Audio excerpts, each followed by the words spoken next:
Hey guys, let's read the gospel. Today I'm reading 1 Peter 2:21. Yeah.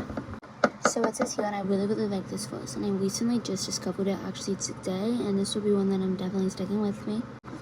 But it says here, to this you were called, because Christ suffered for you, leaving you an example that you should follow in his steps. Now this isn't saying that you should try to be like God, that you should die for these people. That is not what this is saying. And I know I might sound stupid saying that, but you don't know how many questions I've gotten from people when I read verses like that, how many things I've seen people ask that. Trust me, no question about the gospel is stupid. So that's definitely not what I mean by it, but I'm just saying that isn't what it means.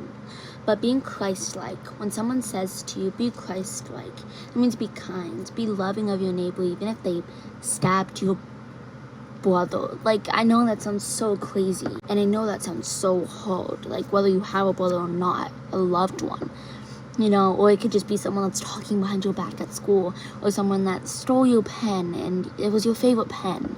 Don't hate them, okay? Don't hold a grudge at them. You can have your time to be mad, you can have your time to decompress, but don't act off of the anger, just be Christ-like. Think in your head before you do something, would Christ do this? Would I do this in front of God? God was standing right in front of me, which he is. Can't see him, but he is. If God was standing right in front of me, would I do this?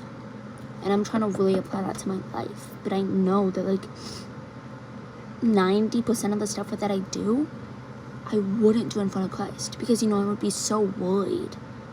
And I know that sounds weird, why would I be worried? Christ is right next to me, why do I have to fear?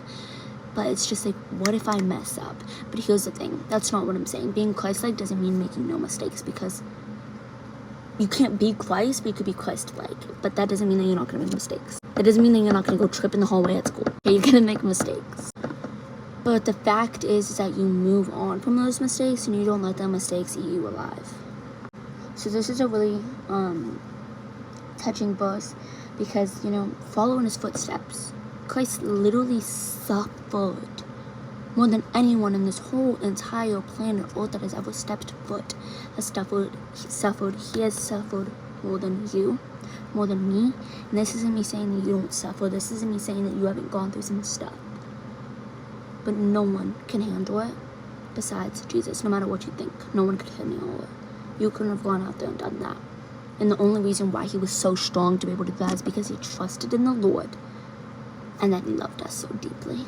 No one's out there dying for you, but he is. So love him.